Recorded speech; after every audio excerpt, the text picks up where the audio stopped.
যখন দেখি যে আপনার একদিকে ফ্যাসিস্ট হাসিনার মানবতা বিরোধী অপরাধের জন্য রায় দেওয়া হচ্ছে কোর্টে, অন্যদিকে দেখি মব ভায়োলেন্স চলছে।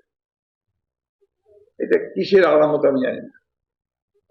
আমি তো মনে করি যে ওই রায়ের যে গুরুত্ব সেটাকে কমিয়ে দেওয়ার জন্য একটা বিশেষ মহল ভিন্ন খাতে বিশ্ব দৃষ্টিকে নেওয়ার জন্য এই কাজগুলো করে ফেলতে হবে।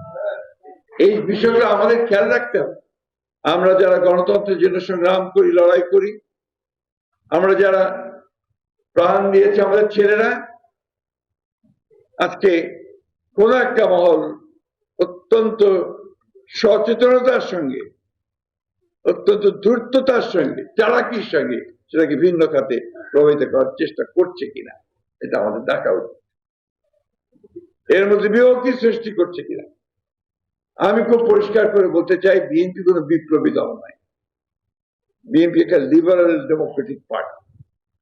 আমরা গণতন্ত্রে বিশ্বাস করি এবং গণতন্ত্রের জন্যই আমরা সারা জীবন ধরে লড়াই করেছি।